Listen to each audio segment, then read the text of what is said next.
Assalamu alaikum and good morning. It's time for your science section. Open your books, chapter number 3, and the topic is the plant world. Let's have a quick reflection of the previous lecture.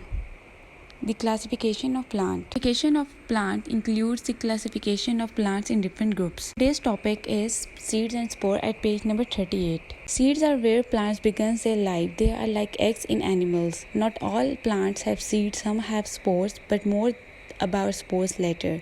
Structure of a seed. Let's take a look inside a seed. A seed has four main parts. Number 1, the seed coat protects everything inside the seed so that it has a good chance of germination. The seed coat is also known as testa. Some seeds have thin seed coats while others have hard ones.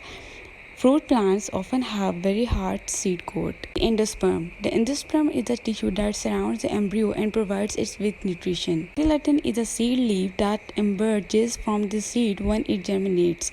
The embryo is where life starts within the seed. Monocots and dicots.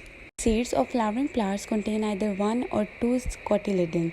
Those within one cotyledon are called monocots, and then those with two are called dicots. You can see the picture given on monocots and dicots at page number 39. Bean seed is a dicot, the maize seed is a monocot. When they germinate, the difference between monocot and dicot can be seen in their leaves. First question, page number 40. Draw a plant cell and explain the function of each part. Diagram is given on the page number 7. You can copy on your notebooks. Our next question is, what is difference between dicot and monocot? Explained with the help of diagram. Page number 39, diagram of monocot and dicot is given. To start the answer from, those with one cytoledon are called monocots, those with two are called dicot. Then draw the diagram in the end of the question. Coming to the homework of workbook, page number 17. A solved workbook page is given. You can copy on your workbook.